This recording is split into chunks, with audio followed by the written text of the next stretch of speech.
বাংলাদেশের নিরাপত্তাহীন সাংবাদিকগুলো ইউনূসের জামানায় তোলাবাজির খবর করতে গিয়ে মর্মান্তিক পরিণতি এক সাংবাদিকের। ঢাকার অদূরে গাজীপুরের সাংবাদিক আসাদুজ্জামান তুহিনকে কুপিয়ে খুনের অভিযোগে তোলপাড় গোটা বাংলাদেশ। অস্থির বাংলাদেশ। ইউনূস জামানায় বৃহস্পতিবার চান্দনা চৌরাস্তা এলাকায় তোলা আদায়ের ভিডিও রেকর্ড করতেই দুষ্কৃতীদের হাতে প্রাণ দিতে হলো আসাদুজ্জামান তুহিন নামের এক সাংবাদিককে। তাকে হত্যার একটি ভিডিও সামাজিক মাধ্যমে ভাইরাল।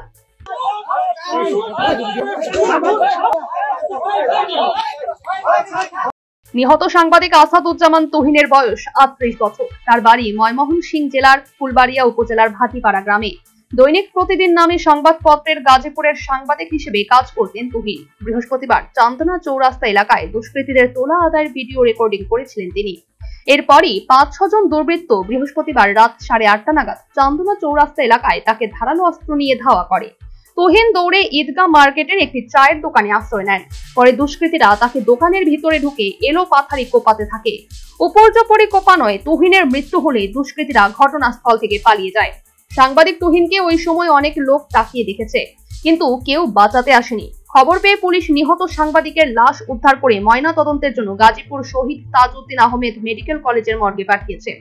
উল্লেখ্য, এর আগেও এই তোলাবাজির খবর সংগ্রহ করতে গিয়েই গাজীপুরে দুষ্কৃতীদের মারধরের জেরে আহত হন আরেক সাংবাদিক আনোয়ার হোসেন। গুরুতর আহত অবস্থায় বর্তমানে তিনি হাসপাতালে চিকিৎসাধীন। Bureau report, news vanguard.